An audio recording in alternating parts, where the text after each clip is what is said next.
I analyzed over 1,000 different iOS apps that have ridiculously high retention rates, and they all have the same one or more principles in common. But what exactly is it that makes these apps so effective? Is it the brand name, or is it something completely different? Well, in this video, we're going to cover the 5 different tactics that the leaders in this space do to retain their users and keep them coming back time and time again. So by the end of this video, you should be able to understand why these tactics work and how to go apply them yourself. So without further ado, let's get into it. To start things off, the first thing that these apps are doing is they're leaning into extreme personalization.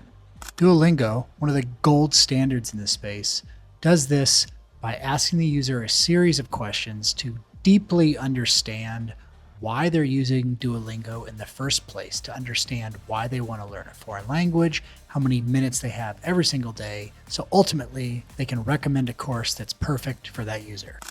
Headspace goes through assigning users a personality type based on questions and knowledge about them, and then assigning them a meditation program based on that. Spotify does this by recommending different artists, playlists, and daily mixes, all based on a user's listening habits. The aha moment. The apps that keep users around the most are the ones that get the users to value as quickly as possible. CalAI does this on the very first screen of their app. As soon as the user opens it up, they're shown a demo of what the app does so they understand the concept. And then immediately when they get into the app, the concept is very clear and reiterated by taking a picture and getting their food logged. Granola, their impact moment is the actual output of the data itself. It listens to you while you're on a call, and then at the end of the call, it generates notes for you based on everything that was talked about. And the results are so good that you won't even be able to imagine ever doing a meeting without it again. And then shortly after, another impact moment comes in where you can ask the AI any question about your meeting. These apps form habits, either good habits or bad habits. And each one of these apps do it in their own way. The more ingrained that these apps become in a user's psyche, the more frequency of use that they will get, and the higher retention that each one of these apps will receive.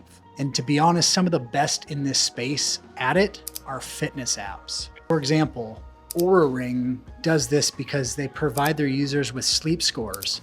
It's something that the user gets to look forward to and is ingrained in them every single morning.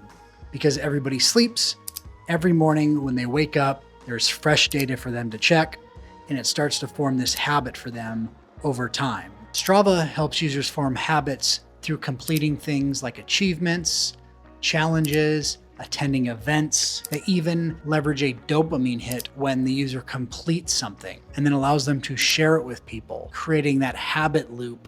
Along that though, they understand that people will get sore from time to time and feel less motivated. So they also build in opportunities to be able to highlight things like recovery runs, brisk walks that build on those habits, but also are there to support people in their different times of need. And then Duolingo here is just the industry leader when it comes to habits and streaks. They probably popularized the streak method itself with their borderline passive aggressive guilt tripping and their unhinged widgets that make you never want to miss a streak. And they even highlight friend streaks to maximize the gamification and community. Many of the app leaders in the retention space have really great communities behind them that almost grow the app itself and become advocates for why someone should use an app.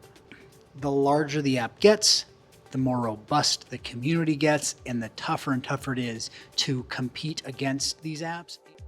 Brilliant does this through a combination of leaderboards and gamification. When users go and complete a coding lesson or an experience, they earn XP points that pits them and ranks them against the community and lets them see other people that are on the similar path to learning what they're learning.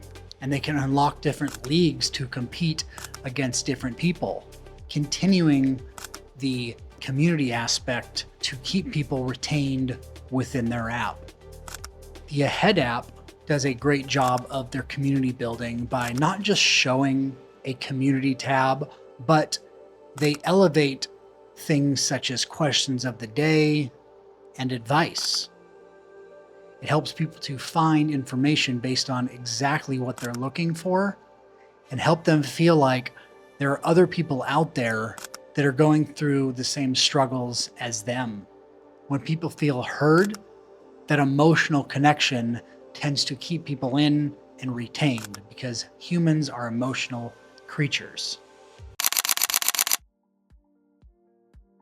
And then the final one here is that they make switching expensive. That's arguably the highest retention piece of this entire list that we've gone through. When users get so ingrained in your ecosystem and in your product that the time and the energy and the money to move off of your platform becomes almost impossible to ever do it. Think banking apps, things like Google Drive, stock apps, communication platforms, anything in that realm is extremely painful for a user or a company to ever leave. Google Drive is probably one of the most notorious for this. The deeper and deeper that you have with more and more storage, photos, documents, the harder it is to leave that platform because it's just simply not worth it to people. So they tend to keep more and more users. Chase Bank or other banking apps, they keep people on there because moving money from one bank account to another is not always the easiest thing to do. Or close a bank and move it to another. It's just not worth the time and energy for the little bit of bright side that you might get.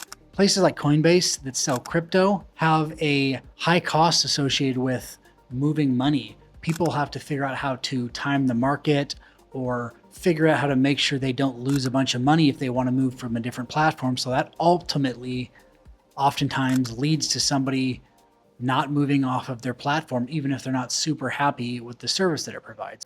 Things like Slack, where large orgs will rarely move from communication providers. It just takes up so much time, energy, and money to move. They have things like channel history, saved items, automations and integrations that are automatically synced up and connected and send reports out to different parts of the company and so much more. And so for these companies to have to move off of that to another is just not worth the time and energy. So that kind of wraps up everything that goes into high retaining apps. And I'm curious if you made it to the end of the video here, is there anything else on the list that you've noticed that helps an app retain users at a high rate? I'd love to know in the comments. And if you're a founder and you are looking for design help to identify the areas of opportunity to make sure your users stick around for longer and you have higher retention rates, then go ahead and click on the link where you can fill out some information and we can chat and see if we're a good fit and I can help you out. So thanks a bunch for being here. Hit the like and subscribe button and we'll see you next time.